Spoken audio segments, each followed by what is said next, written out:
Welcome to the ABQ Accent, where catalysts, innovators, and risk takers share what their accent is on their work.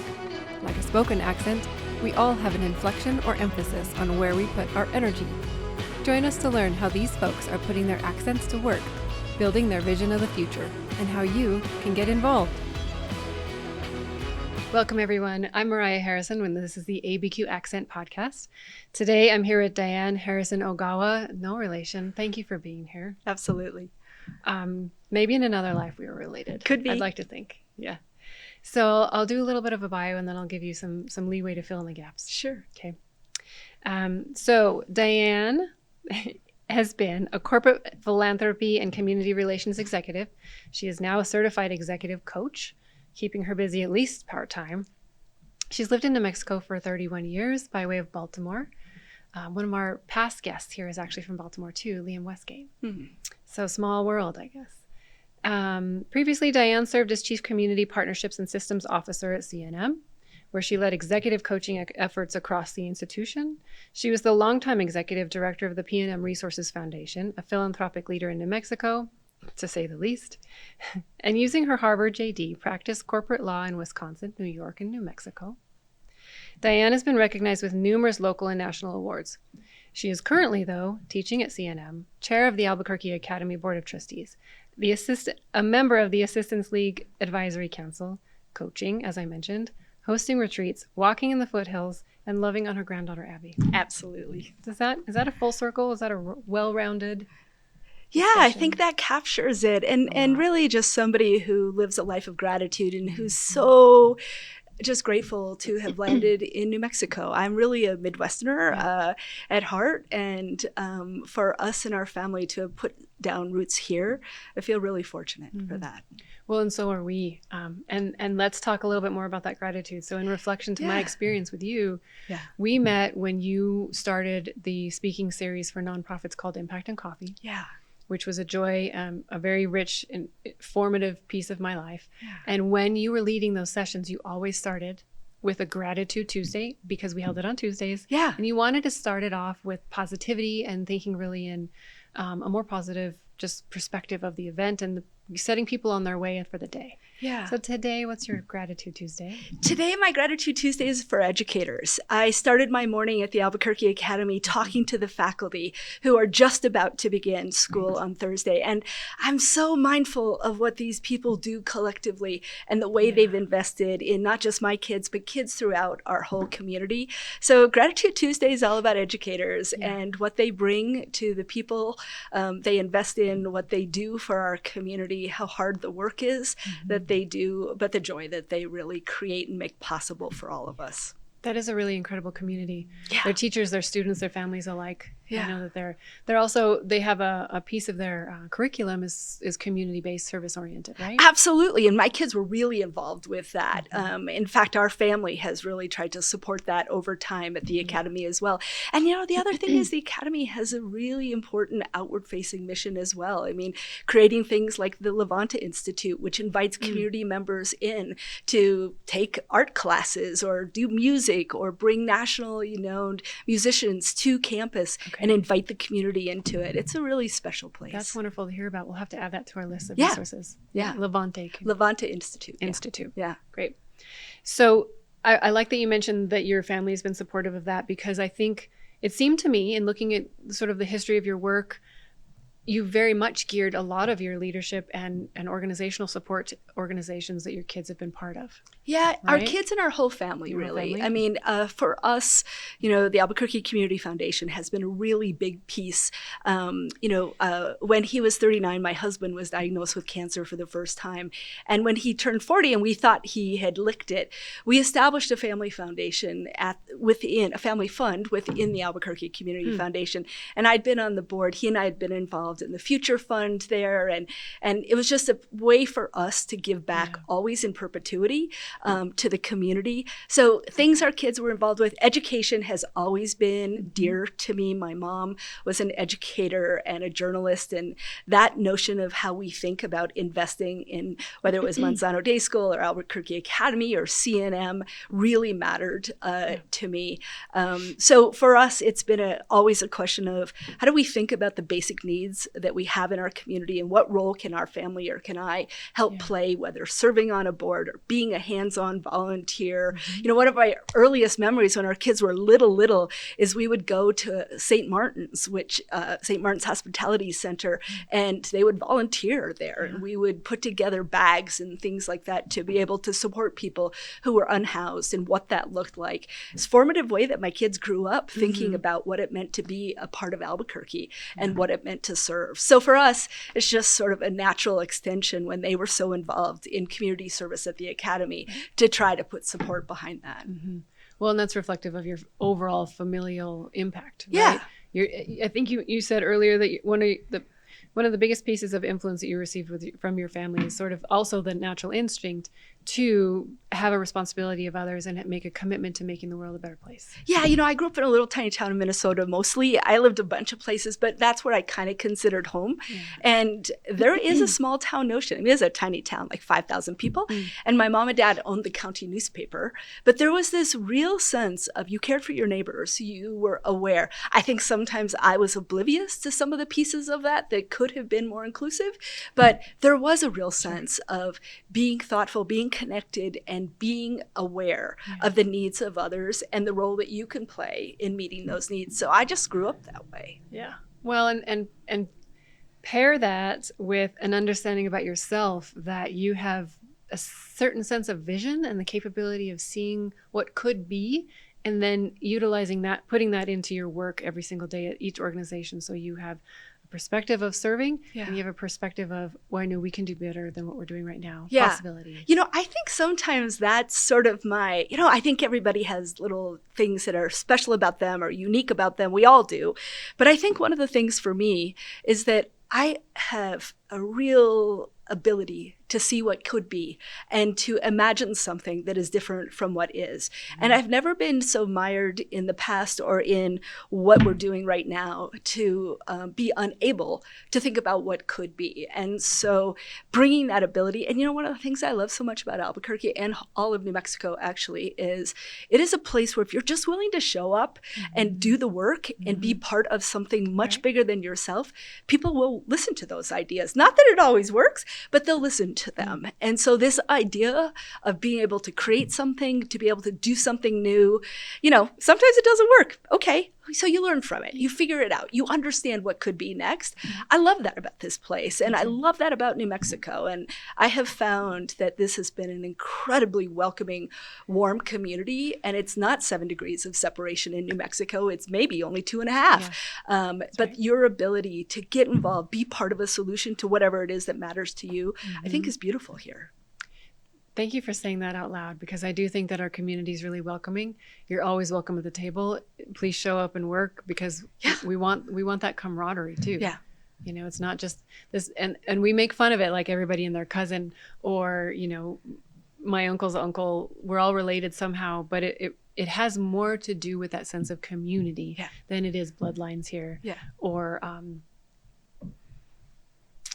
capitalism or something. I just really believe that our strength is our community. I think it is too. In fact, when we were moving here for Greg to work with UNM at the time, he's at iAssociates now, but my father had just recently died unexpectedly, and my mom decided to move here. So we had this luxury of having her here. My husband's brother, who'd been in Chicago, decided to move here and then married a group into a family that had long roots here. Wow. His parents came here from Michigan. So that notion of family is able to replant themselves here worked for us. And so that really beautiful community that you can have them become a part of has been a real blessing for our family.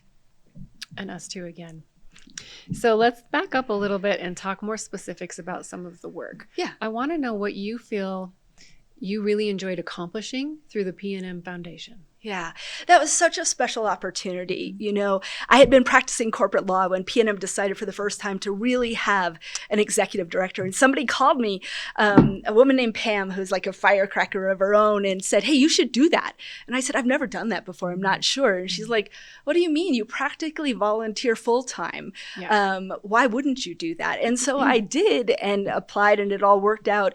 And it was an incredible opportunity. Jeff Sturba had a vision back then to create an integrated corporate citizenship program, which was a blend of using corporate dollars, corporate philanthropy, foundation dollars, which are different and special in that kind of way, and employee engagement. So I was able to create something brand new. And because of that, we were able to bring people to the table. And, you know, I still remember when LaDonna Hopkins and Pamela Chavez and Laura Bass and Jean Block and I sat together and cooked up the Center for Nonprofit Excellence. Yes, and it was because we each saw that there were ways that we could better support the nonprofit sector. And we brought, whether it was the Community Foundation or Wells Fargo or PNM or United Way, whatever it was, we brought together those resources. So one of the things I love so much about that job and that work is the ability to create something. One of the things I was super frustrated with in my role is that everybody would call me and ask me questions as though I was the Yellow Pages. And I know that's dating myself because I don't think we have Yellow Pages anymore, but that I was information directory, right? Yeah. Or Google. I was like a version of Google, I guess, or something. I would say you still are. And well, so I was like, there has to be a better way for us to share ideas and resources and use technology differently. And out of that, we were able to create Share New Mexico, which, you know, a platform to bring people together. And again, like, I know some of these things didn't work quite the way we thought they did, or they morphed into other things. I was always okay with that. But I loved the fact that that position allowed me to bring collaboration and people together around ideas. I could often add resources and we could make change in the community. Now, that was a list of beginnings and initiatives. You know, the Center for Nonprofit Excellence was no small thing, right? And it's evolved into its own thing, and it may have separated from the United Way, but it has become what it needed to be at the time. For sure. What about Share New Mexico? You know, Share New Mexico still exists out there. It didn't exactly turn into what I kind of thought it was, but I think that's the one thing about leadership that we really always have to remember and think. Things have their own time, and they are ideas that, you know, made sense to me in, you know, 2008, have their own way of serving. So the people who now are engaged, now run those things, they're the best minds, they're the best thinkers about those kinds of things. And I think what's really incumbent about any of us who are sort of on the older side, who have already been there, you know, done that on some of that, is to really celebrate and embrace what people are doing today.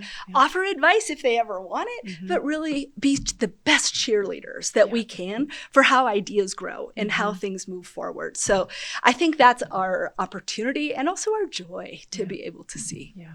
It's much better to be a cheerleader than to try to own something that just hasn't been, it's not under the purview anymore, and it's the vision isn't the same. Yeah, right. I love that perspective because I'm thinking of you guys just sort of on a panel cheering us all on as we're moving in our directions with things that were nuggets with you in the beginning. Yeah. I also love that you mentioned Jean Block. As you know, we had her on. She was our last episode. She's a legend. She's a legend. That's a really good word for her.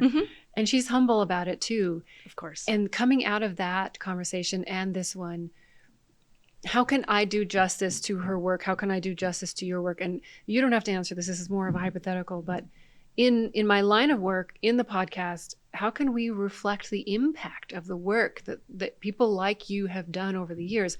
Because even speaking with you yesterday, your list of items on a resume on a piece of paper is a piece of paper. I would much prefer to reflect the impact of your work through the growth of other work. Yeah. And somehow document it. I guess that's what I'm trying to get to is there maybe needs to be a mini docuseries on the leadership in Albuquerque for the nonprofit sector. Yeah. You know, that's fascinating. And I could think of a dozen people that would be awesome with that. And I don't know that I'd put myself on that list, to be honest with you, because what I saw that I did was invest in others. I invested in the people that were doing the work, whether by providing support, by providing resources.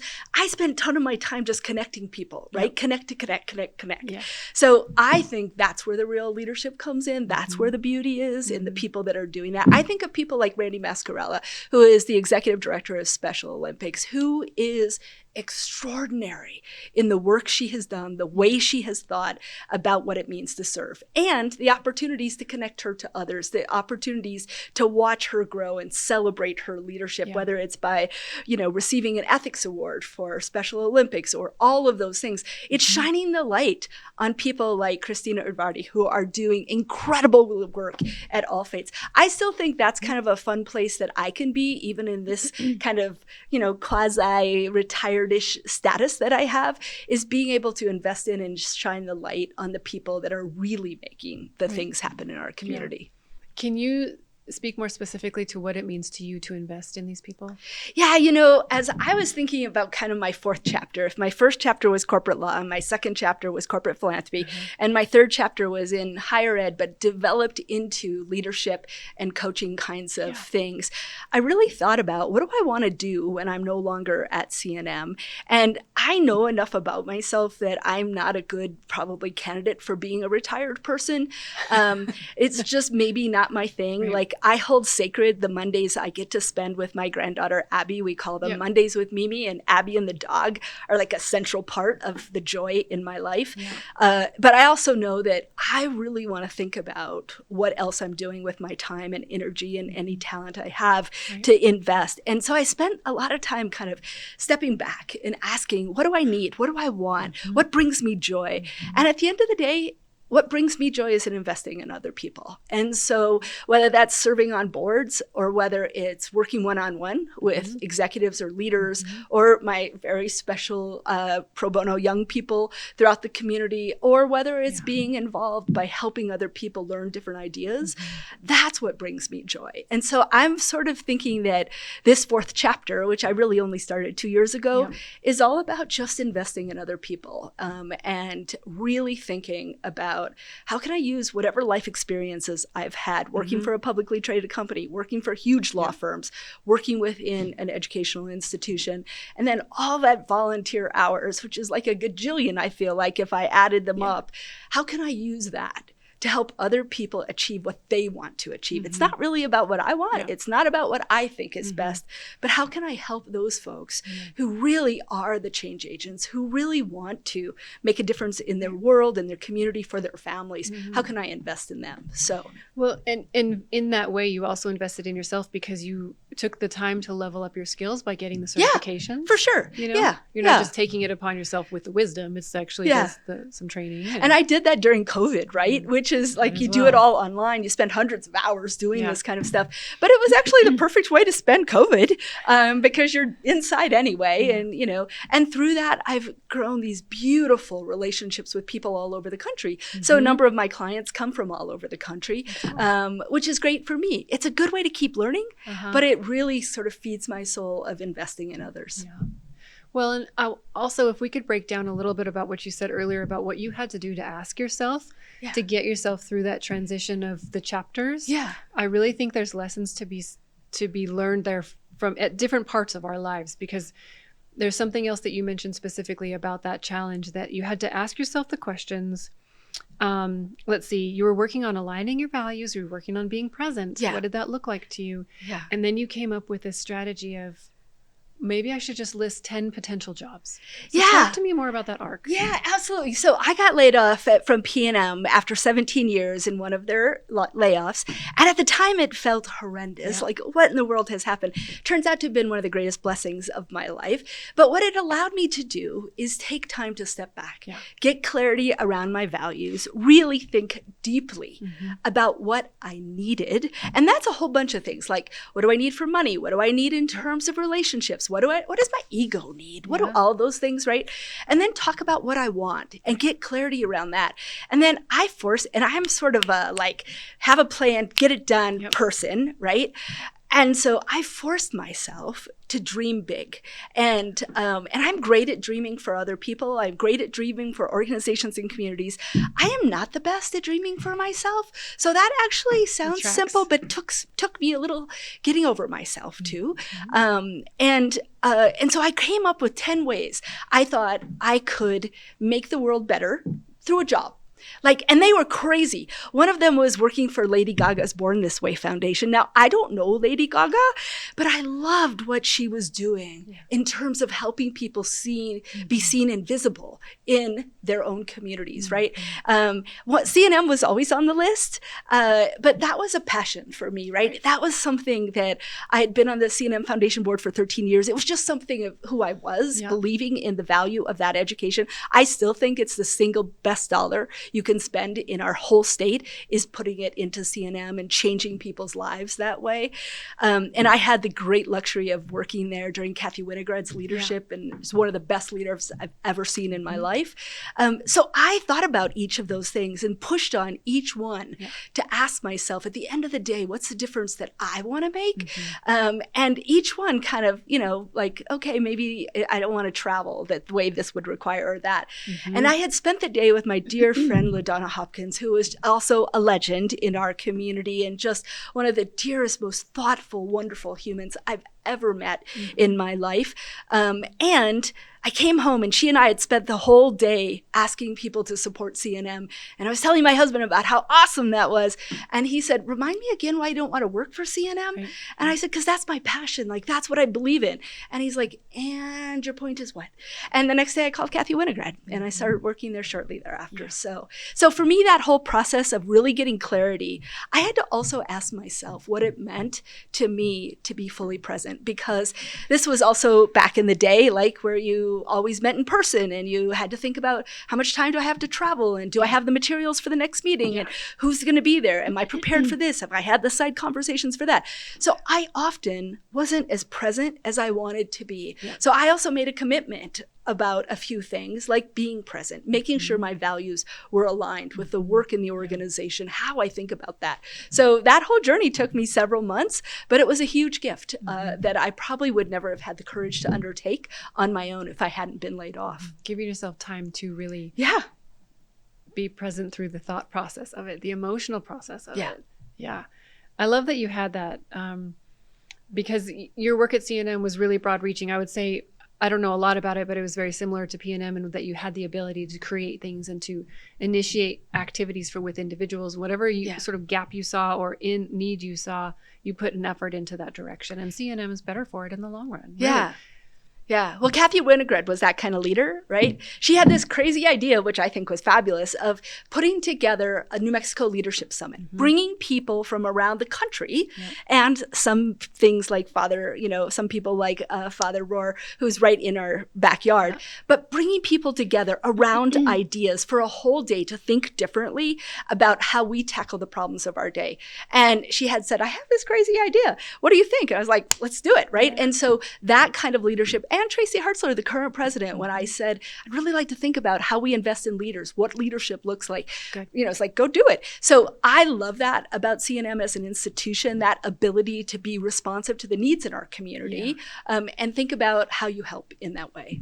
The Leadership Summit was impactful enough for me to remember years later. I was at least 10 years ago that I went to one of them.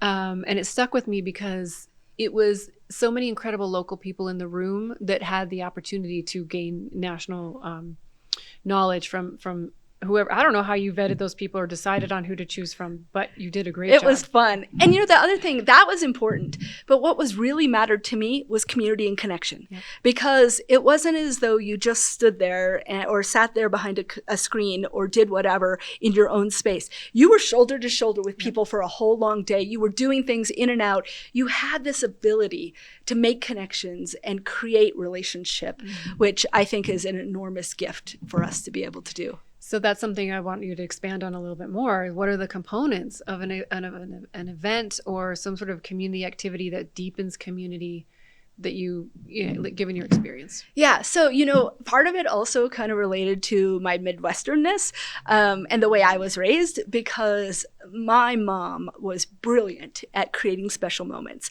and making people feel welcomed and honored and cherished. And so when we set about to do this, we first of all cast a really wide net to see nationally, who could we bring here? Who has connections to New Mexico perhaps, but also who could we bring that could really get us to start thinking differently? So we cast a wide net. We were really courageous about who we chose in terms of speakers. But then we thought about, what does a curated experience feel like to people? How do you make people feel welcome? So every time you walk in the door after a meeting, you were handed something special. There was, ways for us to partner with all sorts of people in this community to bring what they wanted, what they had to bear. And I think it's a beautiful mix of highlighting extraordinary local talent and local people who we might not hear from in that big a stage. Diversity of voices. And people from outside. I love that. I'm taking that with me. I do so many events in my own work. I'll have to reflect on those warm moments and in and out of a meeting and what is it? Because I think a lot through the what do we want people to take away? Yep. You want them to come and then have a feeling about it after. Yeah. So the curation of the little details just really adds up. Yeah, it really does. Yeah, it does. So, gosh, we don't have a whole lot of time left. Okay. And there's a couple more things. Gosh, there's so many things. Let's get a little bit more personal and talk about, well, I'm gonna dive right into the hard stuff and then we'll do the easy stuff at the end. Okay. When I was first starting in Impact and Coffee and prior to that, Jennifer Reardon was very active in our community. Yeah. And people knew her through her philanthropic work and her other community associations. Yep. And it was like her name was in bold all the time among others. And there was just a sense I got about her, that she was always doing something that was heart-centered and forward-thinking, and we all had a lot to learn from her. And unfortunately, we lost her in 2018. Yeah. And since then, part of her legacy is something that you co-founded, is the Jennifer Reardon Foundation. Yeah. And it's got its own tenets. It's got pillars of what it focuses on. Kind, loving, caring, sharing. Yeah. Say it again. Kind, loving, caring, sharing. And this is something that Jennifer would say to her kids and encourage her kids to think about, right? Yeah. So actually, Jennifer reached out to me. I didn't really know her yet. She was kind of new to her field and said, "Would you mentor me?" And I was like, "Sure, but let's just meet." And so she was an early person. I'm an early person. So we would meet at 6:00 at my house and go walking. Yeah. And we would talk about it. And I talked to her about values and family values. And it's where we started to talk about. And she came up with kind, loving, caring, sharing, and how we think about that.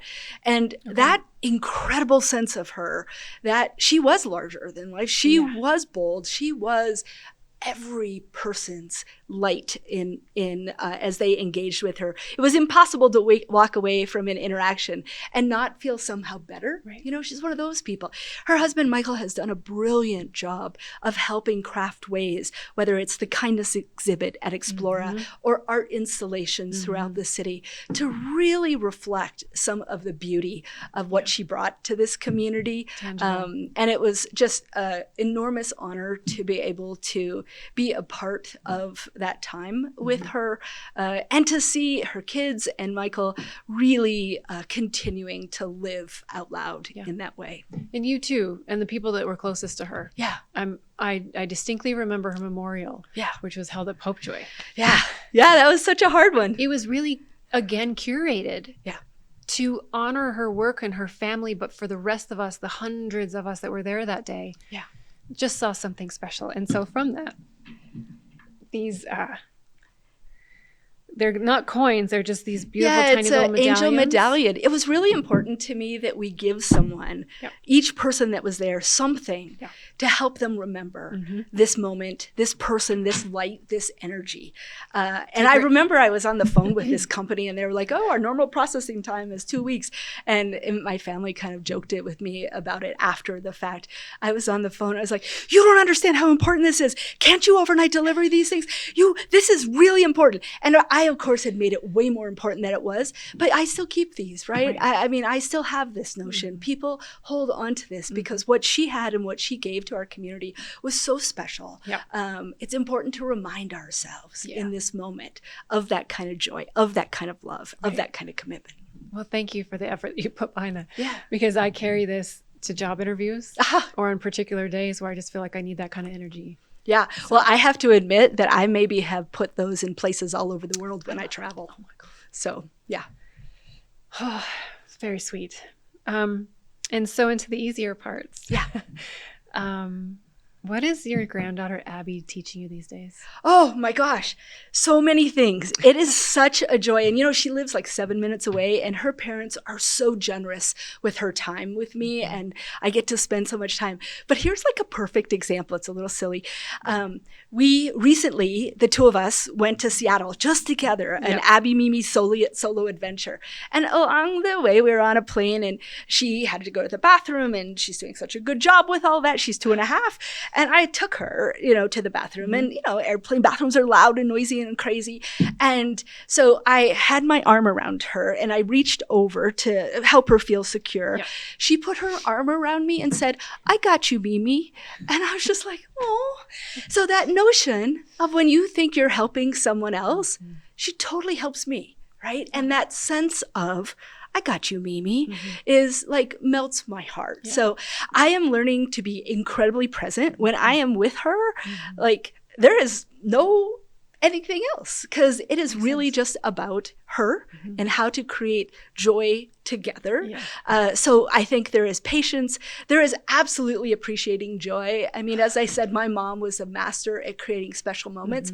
I think about that all the time. How can I think about these moments we have together that can really just formalize this sense of belonging and love and community and friendship. Part of what I'm really excited about is Katie and Ian Escobar are creating this thing called the Future Fund, which is a beautiful growth out of the Future Fund, but it includes little ones. So Katie and her husband George went to Ian and Katie's house with this notion of Abby could be like the third generation Future Fund in this idea of the Future Fund. Yeah. That's an example of somebody taking an idea that maybe I was a part of a long time ago and making it even better and making it relevant to today. And so I'm just excited that Abby and her folks kind of get to be a part of that. I'm looking forward to seeing what happens with the Future Fund. Yeah, me too.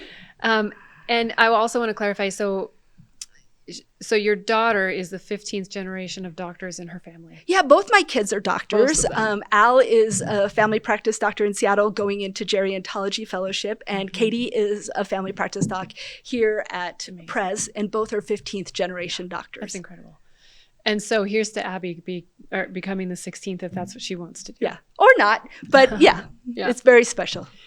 And the other thing, I don't want to leave us on our last note, but I do want to mention something before I give you our last note, is that you've said it out loud, and I think if someone is reading through the lines and so much of what you're saying, in your ability to see possibility and your optimism is also a piece of your character where you do not have a fear of failing. Yeah. And that is, I think, a critical component, or at least a perspective that a lot of us can start implementing more of into how we create things that come out of our own creative energy and ideas. Yeah. And I think that for me, I think I was born an optimist, but I think I was raised an optimist. And I think I've, as an adult, chosen to nurture that. And it's not like I haven't failed all the time, right? Yeah. Or it's not like things that I've tried haven't worked. But I think having this notion of what do we learn from that? How do we think about what's next? Who else can come to the table and make this idea better? How could somebody else use this idea to even grow? That's, to me, not fear-based. That's like possibility-based. And I just choose to live there. I choose to live in that place of what can we learn from what's not working to create something that does. And, kind of going back full circle to where we started, I think New Mexico, I think Albuquerque, it's a place where you can do that. Right. It is a place where you can build that kind of community around that kind of thinking. That's a really beautiful point. And it's possible to leave it there, but I want to make sure you have anything else you want to add to where we're at today. No, thank you so much for the opportunity. It's always great to see you. I'm so appreciative of the work you're doing and the commitment of this administration around civic engagement. I think it's absolutely critical. So it was really fun to talk to you. I appreciate you saying that too. Yeah, we're a lot of hard work. And yeah, a lot of absolutely. Passion. We love our community. Yeah. So thank you, Diane, and thank you for the Future Fund, and thank you for Center for Nonprofit Excellence and so many other things that I'm still enjoying the benefits of. Yeah. And I would encourage people to check you out on LinkedIn, maybe. Yeah, if you wanna, or I think LinkedIn. Yeah, for your coaching. Yeah, for sure. Yeah, I'd love to put more people your way, and if they have questions about any of these things, they can always contact either of us. Absolutely, to get involved. Yeah, absolutely. Right. Okay. Yeah. Thank you very much, Dan. Absolutely. My pleasure. And we hope everybody else comes back for another ABQ Access. Yeah.